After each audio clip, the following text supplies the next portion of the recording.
In about 18 months, one single number over at Gartner jumped by 1445%. That's not revenue and it's not adoption, it's just how many companies picked up the phone to ask one question: how do we run more than one AI agent at the same time? And in February of 2026, GitHub took that exact question and quietly turned it into a product. They dropped Claude, Codex, and Copilot into the same repository, pointed all three of them at the same task, and basically told them to fight it out. I've been living inside this for a few weeks now, and there's a version of it that's genuinely the future, and a version of it that's about to burn a lot of teams. Okay, so here's the actual mechanic because it's honestly simpler than the hype around it makes it sound. You take one issue in your repository, that is a single task, like a single description, and instead of handing it to a person, you hand it to an agent. Except here's a twist: you're not limited to just one agent.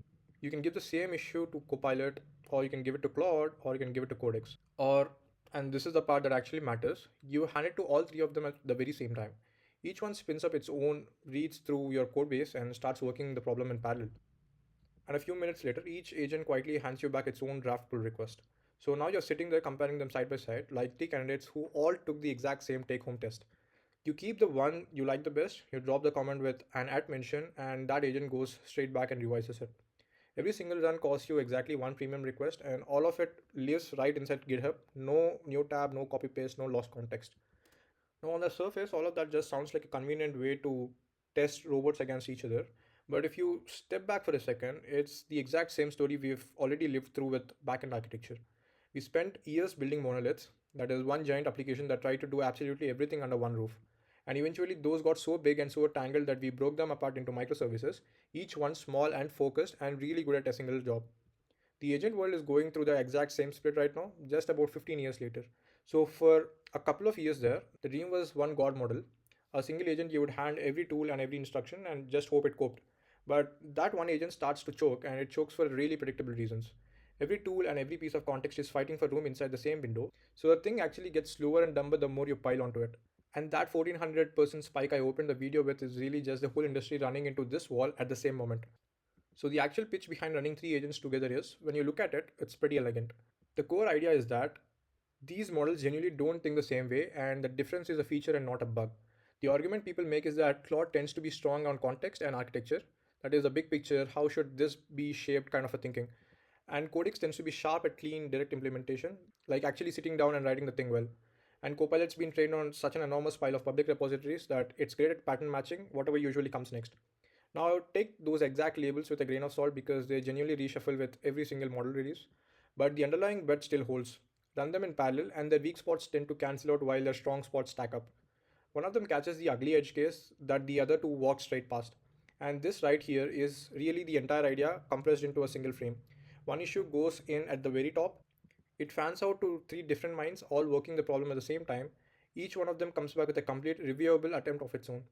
And then it all funnels down to one decision, and that decision stays firmly yours.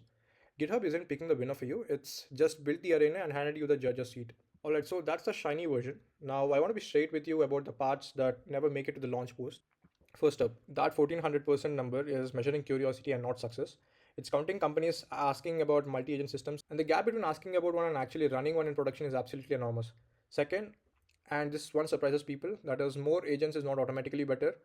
Google ran a study across 180 different agent setups, and the result was blunt. More agents help a lot when the work splits into independent chunks, and they actively hurt when the problem needs one clean line of reasoning. Third, the failures almost always clutter right at the handoffs between agents. One agent loses a thread the last one was holding, and context quietly leaks between them, and a single bad early decision cascades through everything that comes after it. Fourth, and this one's easy to forget, that you're actually paying for every bit of this. Running several agents can burn well over double the tokens of a single one. So if you're not watching your cost per task, that bill gets loud very fast. And Gartner's own read is that more than 40% of these agentic projects get scrapped by 2027, that is killed by cost, fuzzy value, and weak guardrails. There's even a name for the noise around all of it. It's called agent washing, where every tired old chatbot suddenly rebrands itself as an agent overnight. So here's how I would actually hold all of this in my head once the noise dies down. The real shift isn't that the model suddenly got smarter, it's about where the smart part now lives. GitHub just quietly made itself the neutral ground where rival AI models get to line up right next to each other. So it helps to think of it less like a coding assistant and more like a air traffic controller. It isn't flying the planes, it's kind of sequencing them. And that's the same reason those cross-vendor protocols keep bringing up MCP, agent to agent, and stuff like that, because they actually matter here.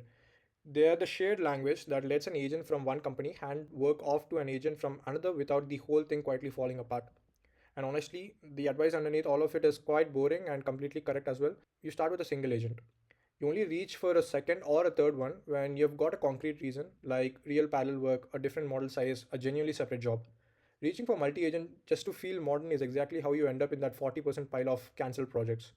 So the punchline of this whole era isn't the team with the most agents, it's a team that gets their agents to actually cooperate and keeps a human holding the final call. GitHub didn't end the Claude versus Codex versus Copilot argument by crowning a winner. It ended it by making the whole question kind of irrelevant. The debate quietly moved from which agent do I pick to how do I connect all of them at once. If this one clicked, the multi-agent system video I did early is a natural next watch. It goes a little deeper on how these orchestrators are actually wired together.